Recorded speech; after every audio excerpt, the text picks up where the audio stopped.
Selamat siang, selamat bergabung bersama saya Meggy Kalista. Inilah Redaksi Mendalam Terpercaya.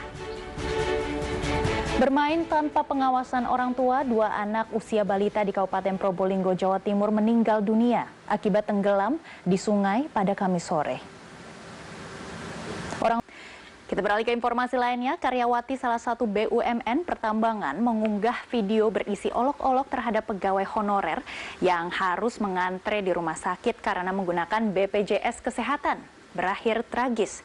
Akibat ulahannya tersebut, ia dipecat oleh perusahaannya. Sementara itu sempat viral pula video yang menunjukkan sebuah mobil dinas berplat RI 24 menerobos jalur Transjakarta. Kita beralih ke informasi dari sejumlah daerah di tanah air. Dua orang penumpang Transjakarta terjebak di dalam lift halte bus Transjakarta Pasar Senen, Jakarta Pusat, Kamis malam. Setelah lebih dari 2 hari tidak sadarkan diri, sopir truk galon air mineral yang terlibat kecelakaan di pintu tol Ciawi 2 pada Selasa malam lalu dilaporkan sudah siuman. Sementara itu, 1 orang jenazah korban laka yang telah diserahkan polisi dimakamkan di kampung halamannya di Sukabumi Kamis dini hari. Kita beralih ke informasi lainnya, eksekusi rumah di Tambun Selatan, Kabupaten Bekasi, Jawa Barat, akhir Januari lalu juga ramai menjadi perbincangan publik. Di satu sisi, para penghuni rumah sudah memiliki surat sertifikat sah dari Badan Pertanahan Nasional. Namun, di lain pihak, lahan perumahan ternyata lahan sengketa yang tidak terungkap sebelum akhirnya menjadi viral. Meski sudah boleh menjual kembali gas subsidi ukuran 3 kg atau gas melon, sejumlah warung eceran di wilayah Cikokol, Kota Tangerang, Banten masih belum bisa berjualan lantaran belum ada pasokan dari pangkalan. Dan para pemilik warung juga berharap pemerintah secepatnya memulihkan kembali distribusi gas subsidi agar bisa berjualan kembali. Harga cabai di Pasar Tebet, Jakarta masih berada di atas harga normal, yakni mencapai Rp80.000 per kilogram. Dan harga ini juga sudah mengalami penurunan dari harga sebelumnya yang mencapai Rp160.000 per kilogram. Menteri Kesehatan Budi Gunadi Sadikin menyatakan program cek kesehatan gratis akan dimulai pada Senin pekan depan di puskesmas dan klinik kesehatan.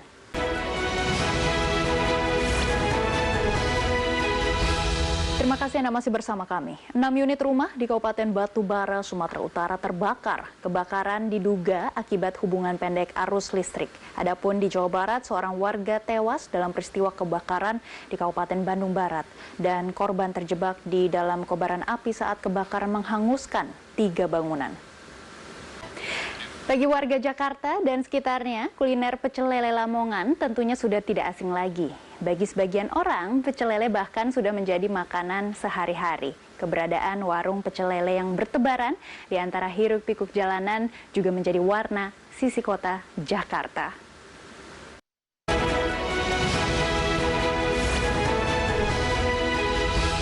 Tanker yang membawa 18 awak mengalami kebocoran lambung kapal di perairan Tanjung Priok, Jakarta Utara. Dan kapal ini juga mengalami bocor setelah menabrak batu tanggul usai dihantam gelombang tinggi.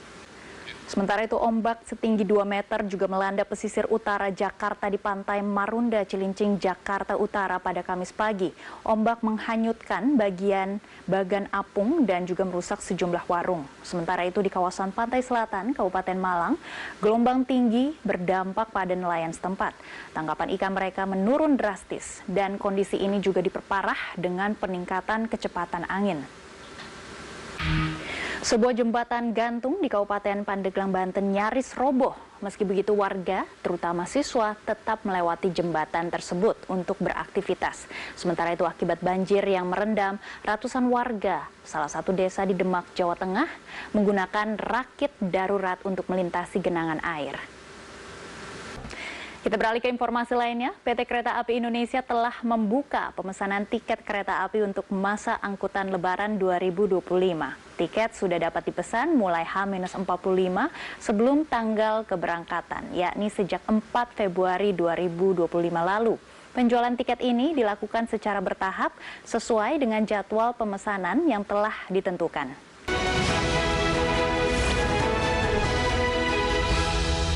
Angin kencang dan hujan melanda kawasan kota Gaza. Para pengungsi pun kembali harus terjaga akibat cuaca dingin dan tidak adanya tempat tidur. Sementara itu kebijakan Presiden Donald Trump yang akan mengambil alih Gaza mendapat kecaman penolakan dari warga Gaza. Trump disebut akan mengubah wilayah Gaza menjadi pusat pariwisata. Insiden pada pesawat kembali terjadi di Washington, Amerika Serikat. Sayap pesawat Japan Airlines menabrak bagian ekor pesawat Delta Airlines yang membawa 142 penumpang. Sementara itu di Filipina, ada sebuah pesawat yang disewa oleh militer Amerika Serikat juga jatuh di Kepulauan Mindanao. Dan informasi ini sekaligus menutup redaksi Mendalam Terpercaya hari ini. Saya Maggie Kalista pamit. Selamat sore, sampai jumpa.